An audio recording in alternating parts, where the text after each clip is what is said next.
Good morning, welcome to day 109 of my Munros challenge. Today I'm walking route 118, Gulvain, which is the mountain of noise. Now it's a bad forecast, there's thunderstorms potential, so I've chose this one because it's one on its own. So if I get into trouble I can come off the hill quickly and I'm not too remote. Parked in a lay-by just off the A830.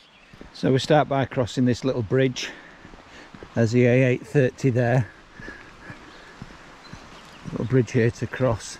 We'll hang a left. You can see a green finger post there. That's probably telling us to turn left. And we're going to follow this this river for a while up the glen. This is another one of those where you could really mountain bike it.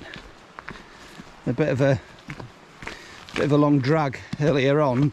You got to go up and down, but good tracks, could save a lot of time.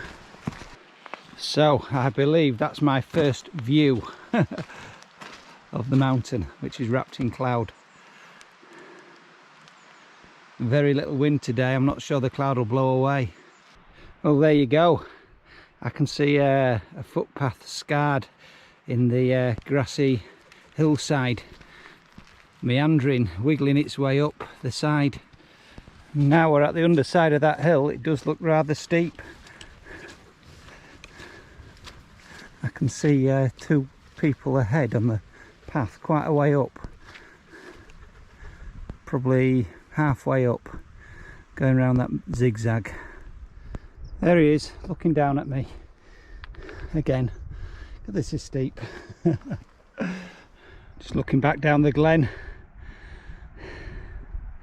This track does rise very quickly. It's a good path, very good path. I can see a cairn over there. That'll be the top of the ridge at 855 metres, just getting engulfed in cloud. I'm hoping to get a view of the two Munros we did yesterday over there, but sadly we're in cloud. So I suspect that cairn is 855 that you can see ahead. The cloud's just blowing away. So that won't be the top will be beyond there because it was another 100 metres or so of climbing. So I would imagine it's still a fair way to go. So you could be fooled in thinking you're at the top. Yes, a lot of things say, but you're not. Take care that this isn't the top. You have to go out to. There you go. The cloud's lifted, and that's the top over there. And that's the summit. So there we go, heading over that way. So we're at the low point on the ridge. I'm out to make the ascent to the real top. Still can't see the Munros we did yesterday. Actually on the top I've just dropped off of, 20 metres lower, that one is now in cloud. So not far from the top, but look what's happening. We're being chased by this cloud. So let's see, shall we? So this is Gulvain. Wow, it's a big cairn. So I've just dropped back off the top. I waited up there 20 minutes or so for a view, and it's just getting worse, as you can see. And I'm pretty certain I heard a roll of thunder behind me. Well, the clouds have just cleared. To say, it was quite a pull back up to this other top. No wonder there's so much climbing on this one Munro. I seem to remember it was something like 1,300 metres of climbing, which is a lot.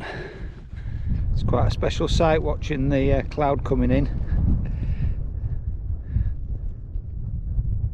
Well, Stan's mesmerised by it anyway.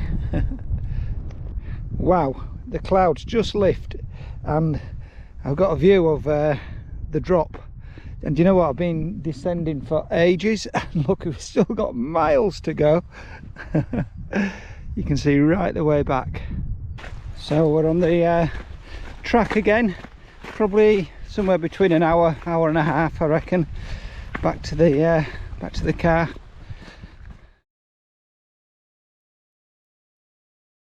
Hi, welcome to day 109 of my Munros challenge. Today I walked route number 118, Thursday the 30th of June, and I parked at a lay-by just off the junction with the A830 and the A861. Terrible forecast, thunder, rain, all sorts forecast, very mixed as well. So I chose this walk because it was one Munros and I felt I could possibly get off the hill reasonably quickly. It is a mountain bike option, so you could possibly save about an hour by using a bike. I have to say this is probably one of the most straightforward summaries I've had to do, because it's pretty much all the way out and all the way back. It's a long walk out, probably somewhere between an hour and a half, and similarly long walk back. And you can see the mountain looming ahead, a very steep grassy bank, which climbs all the way up to a little cairn at a trig point at a spot height 855 meters, and it does meander to try and take the gradient off in places, but it's still pretty steep. And then you climb up again, not as steep, and more rocky, and you climb up to a trig point, a proper trig point at 961. Now if you weren't aware, you could easily be fooled into thinking that's a top, because to all intensive purposes it looks like a top. So in bad weather you could very easily be fooled, because you've got to drop down a beelac, and it must be about an 80-meter drop. It seems to drop quite a way on a ridge before you actually start making the ascent to the true top, which is a massive cairn at 987 meters, and it's a reasonably steep climb up. You know, it's a steady drop and a climb. Massive cairn. I've just been chasing views really. Once I got on the top, in and out of cloud.